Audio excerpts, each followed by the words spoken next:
Welcome to पैसा इन्वेस्टो। आज हम एफ सीरीज स्टार्ट करने वाले हैं। इस सीरीज में हम एफ के बेसिक से लेकर एडवांस लेवल को समझेंगे। ओके, आप सब ने एफ बहुत बार सुना होगा। मे बी आपको एफ का मतलब भी पता होगा, future and option. But actual में एफ क्या होता है, क्यों लॉन्च किया गया है, एफ में ट्रेड करने से आपको क्या बेनिफिट मिलने वाला है, आपको कैसे उसमें प्रॉफिट आप कर सकते हो, तो ये सारा डिटेल्स आज हम समझेंगे। एफ समझने से पहले हमको डेरिवेटिव समझना पड़ेगा, बिकॉज एफ जो है वो डेरिवेटिव्स का एक टाइप है। डेरिवेटिव्स क्या होते हैं? डेरिवेटिव्स एक फाइनेंशियल सिक्योरिटीज होते हैं जिनकी वैल्यू डिराइव्ड होती है उनके अंडरलाइंग एसेट्स से। अब डेरिवेटिव्स कुछ भी हो सकते हैं, स्टॉक्स हो सकते हैं, बॉन्ड हो सकते हैं, कमोडिटीज हो सकती है, करेंसीज हो सकती है।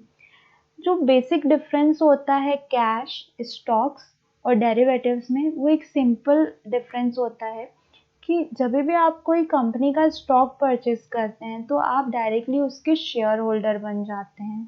ठीक है, कंपनी अगर कुछ भी बोनस, स्प्लिट या डिविडेंड देती है तो वो सब कुछ आपको आपके अकाउंट में मिलता है। फॉर सपोज डिविडेंड देती है तो डिविडेंड आपके सेविंग अकाउंट में क्रेडिट होता है। इफ इन केस बोनस देती है तो नंबर ऑफ शेयर्स आपके अकाउंट, डीमेट अकाउंट में क्रेडिट होते हैं। इफ सपोज स्प्लिट करती है कंपनी तो आपके अकाउंट में जो शेयर्स होल्डिंग है वो स्प्लिट हो जाती है। फॉर सपोज 1:1 का स्प्लिट आता है तो आपके अकाउंट में शेयर जो है, अगर फॉर सपोज 10 क्वांटिटी है तो वो 20 क्वांटिटी कन्वर्ट हो जाती है। बट डेरिवेटिव्स में ये सब एप्लीकेबल नहीं होता है। अगर ये कोई भी कॉर्पोरेट एक्शन कंपनी देती है तो उसमें डेरिवेटिव प्राइसिंग पे इम्पैक्ट पड़ता है या फिर उसके लॉट साइज पे इम्पैक्ट पड़ता है। अब डेरिवेटिव्स के लॉट साइज क्या होते हैं ये हम आगे सेक्शन में कवर करेंगे, बट पहले हम डेरिवेटिव्स के बेसिक्स समझते हैं कि डेरिवेटिव्स एक्चुअल क्यों लॉन्च किया गया। एक्चुअल डेरिवेटिव लॉन्च करने का मेन रीजन था हेज। आप अपनी पोजीशंस को हेज कर सकते हो या आप मार्केट में स्पेक्युलेट कर सकते हो।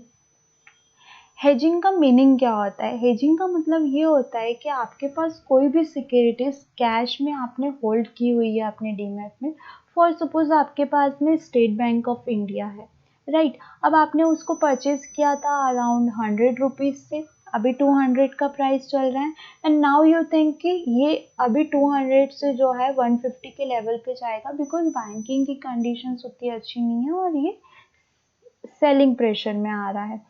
बट आपको ऐसा लगता है कि जो आपने कैश प्राइस पे बाय किया है वो उस प्राइस पे वापस रिटर्न नहीं आएगा और आप अपना कैश शेयर बेचना नहीं चाहते हो, तो आप क्या करते हो? अपनी कैश पोजीशन को हैज करते हो डेरिवेटिव्स से। डेरिवेटिव्स में आप क्या करते हो कि सेल कर देते हो स्टॉक को और कैश आपका होल्ड होता है। तो इस पोजीशन पे आपकी, इस कंडीशन में आपकी पोजीशन हेज हो चुकी है। अगर कैश प्राइसेस अपसाइड जाते हैं तो आपको कैश में बेनिफिट होगा, अगर डाउन साइड आते हैं तो ऑलरेडी आपने कैश पोजीशन बाय किया हुआ है लोअर लेवल से और आपने शॉर्ट किया है 200 के लेवल से, तो जितना 200 के बिलो आएगा शेयर उतना आपको बेनिफिट है।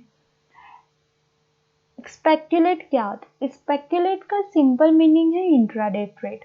आपने सेम डे किसी भी शेयर को परचेज किया और बाय सेल कर दिया, तो इसको स्पेक्युलेट बोलते हैं।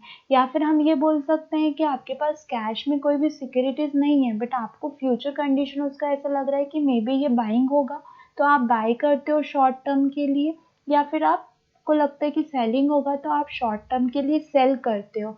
तो ये जो शॉर्ट टर्म के लिए आप ट्रेड कर रहे हो, स्विंग कर रहे हो, इसको स्पेक्युलेशन बोलते हैं।